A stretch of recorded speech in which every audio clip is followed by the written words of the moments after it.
माफी सिर्फ एक बार होती है। बैंक के कर्ज माफ करने से उन्हीं किसानों को फायदा होता है जो ऋण लेते हैं।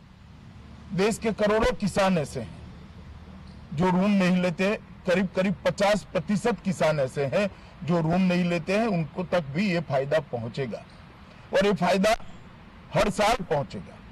ये योजना है, जैसे मनरेगा हर साल होती है, इसी तरह से ये योजना हर साल रहेगी। तो मैं मानता हूं एक लंबे समय के लिए किसानों को सहायता देने की ये योजना देश के हर गरीब किसान के लिए, छोटे किसान के लिए बहुत, उनको इनपुट्स के लिए, किसान को खेती की शुरुआत करने के लिए बहुत मददरूप होगी। इसके साथ कामधेनु संवर्धन आयोग बनाकर प्रधानमंत्री जी ने गौ संवर्धन के लिए बहुत बड़ा कदम उठाया है। हमारे संविधान के मार्गदर्शक सिद्धांतों में गौ संवर्धन और गौ संरक्षण दोनों प्रमुख रूप से उल्लेखित किए गए हैं। गायों की नस्ल को सुरक्षित करना, उसको बढ़ावा देना, गौशालाओं का निर्माण करना, अनेक विध गौ संवर्धन के उद्देश्यों को एक कामधेनु संवर्धन आयोग पूर्ण करने में सहायता करेगा। और हमारी सनातन संस्कृति में चाहे पूज्य बापू हो या विनोबा भावे, सबने गाय के महत्व को हमारे समाज जीवन में, हमारे अर्थ जीवन में स्वीकारा है और प्रधानमंत्री जी ने कामधेनु संवर्धन आयोग से इसको बल देने का काम किया है। किसान क्रेडिट कार्ड में समय पर भुगतान करने पर कुल 2 और 3 ऐसे 5% की रियायत देकर एक बहुत बड़ी और राहत समय पर भुगतान करने वाले किसानों को दी है। मैं मानता हूं ये बहुत बड़ी बात है। देश के जीडीपी में बहुत बड़ा योगदान करने वाले मछुआरा समुदाय के लिए भी मत्स्य पालन विभाग को अलग से बनाकर एक नई शुरुआत भारतीय जनता पार्टी की नरेंद्र मोदी सरकार ने की है और देश के करोड़ों मछुआराओं के कल्याण के लिए ये मत्स्य पालन विभाग अब सीधी कामगिरी करेगा। इससे मछुआरों का कल्याण करने में सहायता होगी। प्रधानमंत्री श्रमयोगी मानधन योजना देश के लगभग 10 करोड़ से ज्यादा गरीब श्रमिकों को 60 साल की आयु के बाद 3,000 रुपये का पेंशन, जिसमें उनके जितना ही कंट्रीब्यूशन भारत सरकार करेगी, ये बहुत बड़ी रियायत देने वाला है। छोटा सा ठेला चलाने वाला, पग रिक्शा चलाने वाला, छोटे छोटे काम करने वाले, खुदरा मजदूरी करने वाले सभी श्रमिकों की वृद्धावस्था में ये 3 रुपया उनकी वृद्धावस्था को पार करने में बहुत सहायता करेगा। संगठित क्षेत्र के मजदूरों के लिए भी बोनस और बोनस मिलने की पात्रता दोनों को बढ़ाकर एक बड़ी राहत देने का काम भारतीय जनता पार्टी की नरेंद्र मोदी सरकार ने किया।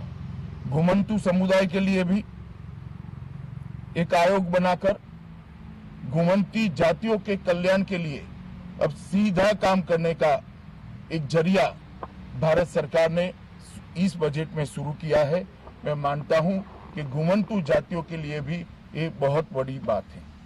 1 लाख गांवों को डिजिटल करने का जो फैसला लिया है, उससे गांवों के अंदर रोजगारी भी बढ़ेगी, गांव और शहर का अंतर भी कम होगा, गांव की शिक्षा में भी सुधार होगा, गांव के स्वास्थ्य में भी सुधार होगा और गांव को सेल्फ सफिशिएंट बनाने में, ये गांव को डिजिटल करने का जो फैसला लिया गया है, मैं मानता हूं ये बहुत बड़ा फैसला है और इसके लिए हम नरेंद्र मोदी जी को पार्टी की ओर से बधाई देते हैं। मित्रों, भारत की आजाद होने के बाद रक्षा क्षेत्र के लिए सबसे बड़ा प्रावधान इस बजट के अंदर किया गया है। सबसे बड़ी राशि इस बजट के अंदर प्रोवाइड की गई। प्रधानमंत्री जी ने यह कर देश की रक्षा के लिए नरेंद्र मोदी सरकार का जो कमिटमेंट है उसको प्रदर्शित करने का काम किया है। मैं मानता हूं कि पहले वन रैंक वन पेंशन और ये रिकॉर्ड राशि बजट के अंदर जो प्रोवाइड करी है, इसके माध्यम से देश की रक्षा को सुनिश्चित करने का काम किया है। नॉर्थ ईस्ट के विकास के लिए पहले दिन से सरकार कटिबद्ध है। रेल के नक्शे पर पूरे नॉर्थ ईस्ट के राज्यों को लाए हैं।